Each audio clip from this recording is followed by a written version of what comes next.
Your life is just a role, and one day, someone will yell cut.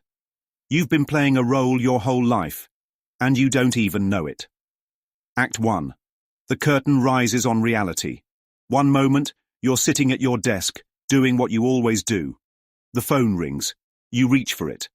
But when you lift the receiver, nothing. No dial tone, no connection. Just silence. And then, suddenly, cut. The world around you shifts. The walls of your office aren't walls. They're set pieces. The ceiling lights aren't lights, they're stage lamps, and the people you've trusted, your secretary, your clients, your friends, are nothing but actors waiting for their next cue. You're not who you thought you were. Your name, your family, your job, none of it is real. So who are you? This is what happens to Jerry Reagan. 1 second, he's Arthur Curtis, a businessman with a stable career, a loving wife, and a daughter named Tina. The next second, he's an actor standing in the middle of a soundstage, surrounded by a film crew calling him by a name he doesn't recognize.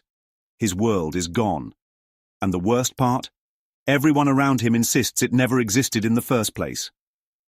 Act 2. The desperate search for proof. But Jerry doesn't accept this. He knows he's Arthur Curtis. He remembers his wife, his home, his career. He remembers his past. So he does what any of us would do. He fights. He picks up the phone and dials information. Arthur Curtis, Woodland Hills, can you give me the number? But the operator has no record of an Arthur Curtis. No address, no listing. His world isn't just missing, it's been erased.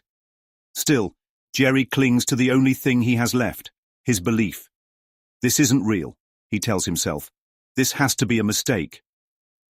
But the people around him don't see it that way.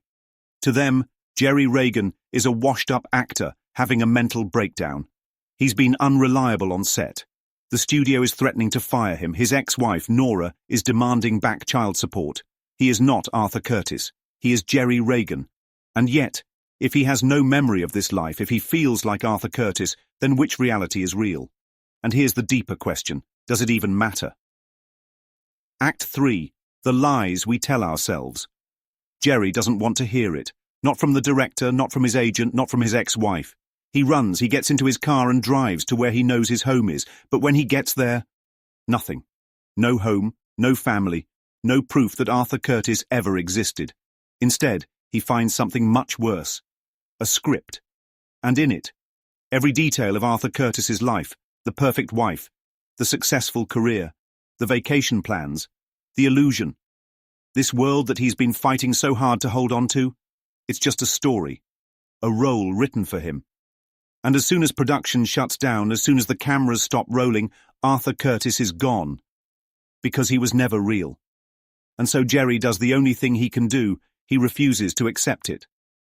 He races back to the studio, desperate to save what's left. But when he arrives, it's too late. The set, the last physical proof of Arthur Curtis's world, is being dismantled. The walls are coming down. The props are being hauled away. The illusion is crumbling. And in a final act of desperation, Jerry closes his eyes. Don't leave me here. And when he opens them, he's back. Back in his office. Back in Arthur Curtis's world. His wife walks in, smiling. His secretary greets him. Everything is just as it was before. Except, it's not. Because in the distance, faint but unmistakable, he can hear the voices. The crew dismantling the set. The truth he doesn't want to acknowledge. But he ignores it. He steps into his car, his mind fully surrendered to the dream. He looks at his wife and says, "Let's not wait. Let's go on our vacation right away." Because if he stops moving, if he stops believing, if he allows even a sliver of doubt, it will all come crashing down. Act 4. The role you're playing. Right now. This isn't just a story about Jerry Reagan. This is our story. Because we do this every single day. We build identities out of our past, out of our memories, out of the stories we tell ourselves about who we are. But here's the question. Who are you without your past? Not your job. Not your name. Not your history. You. A Course in Miracles tells us that the self we think we are is nothing more than a mask. a character we play, built from the remnants of an illusion. And we cling to it because the alternative, the idea that we are not this identity, is too terrifying to face. But what if everything you believe about yourself is just a script? What if the life you're living is nothing more than a carefully constructed dream? What happens when the director calls cut? Will you fight for the illusion? Or will you wake up? Final thoughts. This is the truth that Serling laid out 65 years ago, and it's still just as relevant today, because identity, the self we think we are, is nothing more than a narrative. And when the script runs out, so does the character. So I'll ask you again, if someone yelled cut on your life right now, when would you disappear too?